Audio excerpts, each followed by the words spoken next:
My name's Farah. I'm from Sydney, Australia, and I have two children, a 10-year-old boy and an 8-year-old girl. My 10-year-old boy, Aaron, is beautifully sensitive. Has this amazing ability to empathise and tune into others' emotions, and he's really, really loyal. Another thing about him is he's super structured and organised.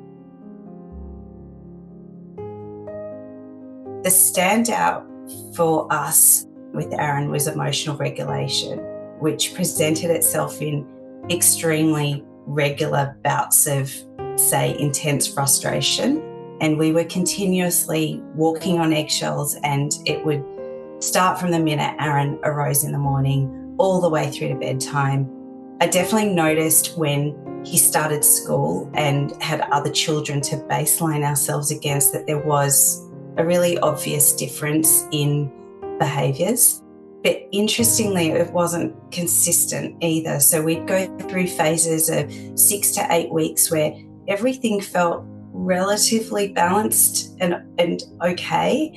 And then overnight, it was like we were in a completely different place with a different child, which could last months at a time.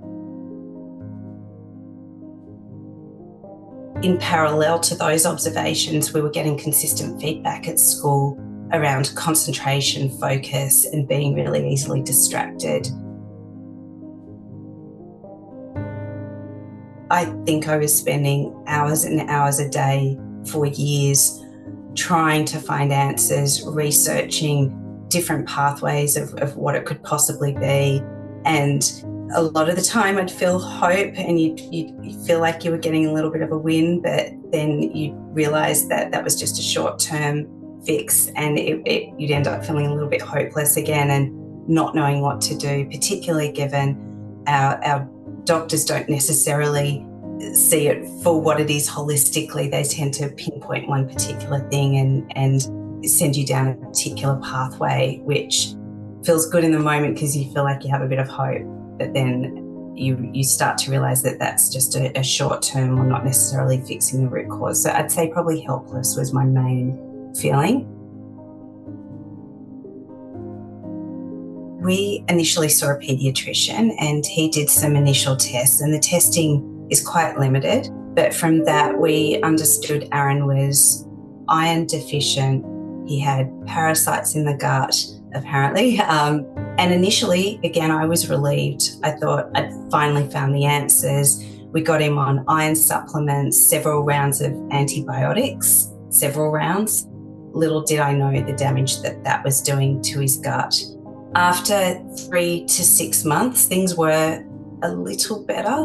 Beyond this, we had different developmental assessments done, and the main thing that came out of those were sensory processing observations. We started working with an OT, which also helped slightly, but again was incredibly costly. And Aaron had also at this point started to develop a stutter, which through tons of Googling had me self-diagnosing the possibility of something like PANS or PANDAS, and I went down a pathway for a little while trying to understand more about that. Everything we were experiencing seemed like ADHD to me, but the diagnosis only got us as far as sensory processing and not ADHD. And in our case, given I was seeing such a contrast between our challenging times and our good times, I was starting to believe that maybe it was something I was doing or he was doing, and maybe it was something we could actually control, whether it had been PANS, parasites, iron. We were continuously treating the symptom and not actually the cause. So it was through that journey and lots of Googling that I stumbled across the ADHD Thrive Institute, and it all started to make sense at that point. It actually no longer mattered whether it was PANS or parasites or iron or sensory processing or ADHD, because I started to understand that the most important thing was to focus on healing the gut and general well-being.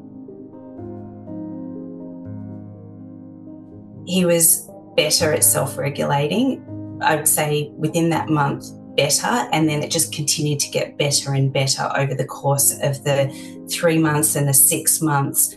And yes, definitely in a much, much better place today, which is 18 months through our journey. His concentration and focus, it was slower, it didn't happen immediately.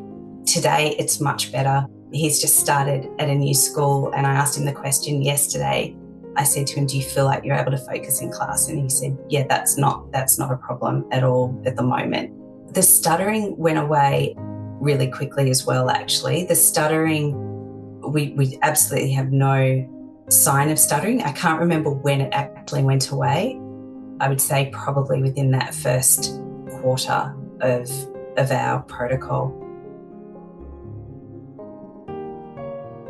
The sooner you start, the better it is, because obviously if they're younger, it's kind of easier to take them on a different journey.